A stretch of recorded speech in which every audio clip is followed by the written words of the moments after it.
Bonjour, dans cette vidéo, nous allons voir comment utiliser les notifications avec Automator et macOS X 10.9 Mavericks.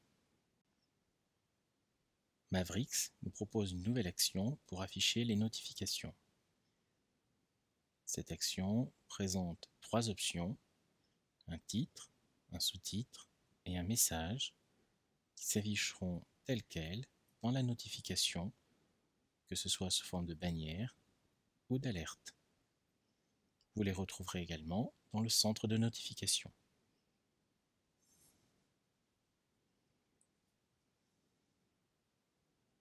Nous allons créer un processus qui sera une application dont le but est de renommer de façon homogène un ensemble de fichiers à partir de dossiers que l'on glissera sur l'icône de l'application. À la fin du processus, une notification affichera le nombre de fichiers qui aura été renommé. Commencez par lancer Automator afin de créer votre nouveau processus. Sélectionnez le type Application et validez.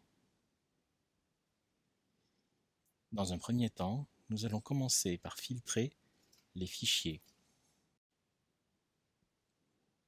L'application reçoit un ensemble de dossiers. Nous allons donc devoir récupérer parmi les paramètres de l'application uniquement les dossiers. Parmi ces dossiers, nous allons récupérer le contenu de chacun et enfin en extraire uniquement les fichiers. Dans un premier temps, ajoutez une action de filtrage des éléments du Finder pour ne retenir que les éléments dont le type est dossier. Vous excluez ainsi les éventuels ajouts de paramètres autres que des dossiers. Ajoutez enfin une seconde action pour récupérer le contenu de ces dossiers.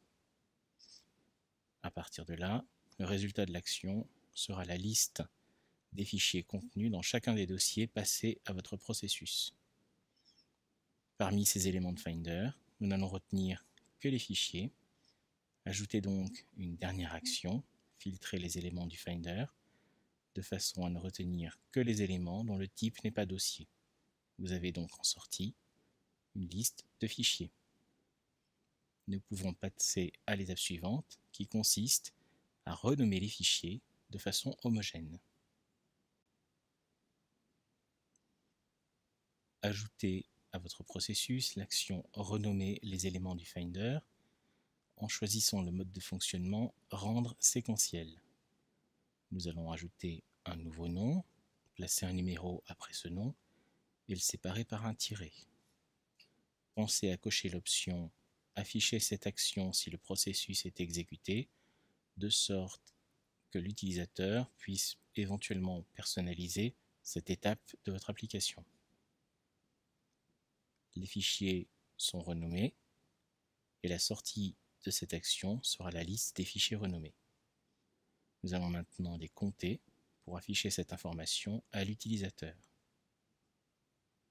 Pour compter les fichiers, nous allons procéder en deux étapes. Dans un premier temps, à partir de la liste des fichiers renommés, nous allons simplement compter les lignes pour avoir le nombre de fichiers. Pour cela, nous utilisons une commande de terminal, la commande WC pour word count, qui nous permet de compter des mots, des signes ou des lignes. Si vous voulez voir comment elle fonctionne, vous pouvez lancer un terminal et exécuter la ligne de commande ls, barre oblique, application, barre verticale, la commande WC avec l'option "-l" qui lui indique de n'afficher que le nombre de lignes. Dans mon cas, le résultat est 143, mais remarquez que ce chiffre est précédé d'une série d'espaces. Donc, pour pouvoir afficher proprement un numéro, nous devons enlever ces espaces, ce que nous allons faire dans un second temps. Nous avons donc, à partir des fichiers renommés, appliqué la commande WC-L pour avoir le nombre de lignes. Nous allons maintenant utiliser une nouvelle commande de terminal pour retirer les espaces devant le nombre de lignes. Pour cela, nous utilisons la commande sed pour Stream Editor. Cette commande permet de transformer un fichier en appliquant une série d'opérations. Par exemple, lancer une commande terminale et afficher la commande suivante, echo bonjour, va vous afficher la chaîne bonjour dans le terminal. Si vous envoyez le résultat de cette commande en utilisant la barre verticale, puis la commande sed avec les paramètres petit s pour substitution, barre oblique jour, barre oblique soir, barre oblique g, la chaîne jour va être remplacée par la séquence soir, et donc le résultat ne sera plus bonjour, mais bonsoir.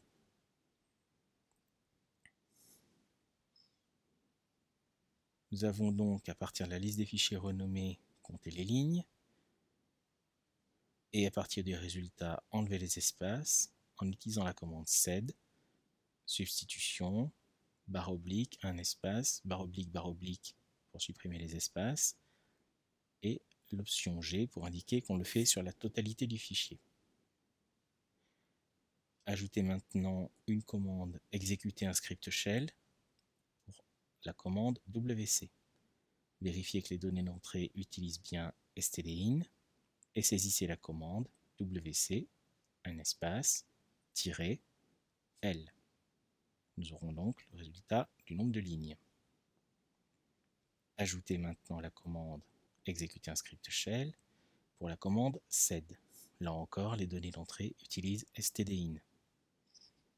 La commande est sed, un apostrophe, s, barre oblique, un espace, barre oblique, G et apostrophe. Nous avons maintenant remplacé les espaces par du vide. Nous n'avons plus que le chiffre que nous allons stocker dans une variable en appliquant l'action définir la valeur de la variable dans une variable nb fichier. Il ne reste plus que la dernière étape, afficher la notification à l'utilisateur. Ajoutez l'action afficher la notification dans votre processus. Commencez par ignorer les résultats de la commande précédente. Pour cela, vous faites un coup de bouton droit CTRL-clic sur la barre de la boîte d'action et sélectionnez l'option ignorer les résultats de la commande précédente. Remplissez un titre, un sous-titre et le message. Dans le message, j'ai fini de renommer les fichiers et entre les et fichiers, je fais glisser le nom de ma variable nbfichier pour avoir le nombre de fichiers directement dans mon message. Notez que chacun des trois champs de cette action accepte d'utiliser les variables. Votre processus est maintenant fini et s'achèvera par cette notification. Si vous l'exécutez, vous obtiendrez une notification qui vous indiquera qu'elle a bien renommé les fichiers et vous donnera le nombre de fichiers renommés dans les différents dossiers passés à cette application. Voilà, le processus est fini. Si vous voulez plus d'informations, retrouvez Automator sur le site automatisé.net et sur les sites digibook.fr pour les livres automatisés sous Mac et automatisés sous Mac OS X 10.8 pour un complément d'information. Merci et à bientôt.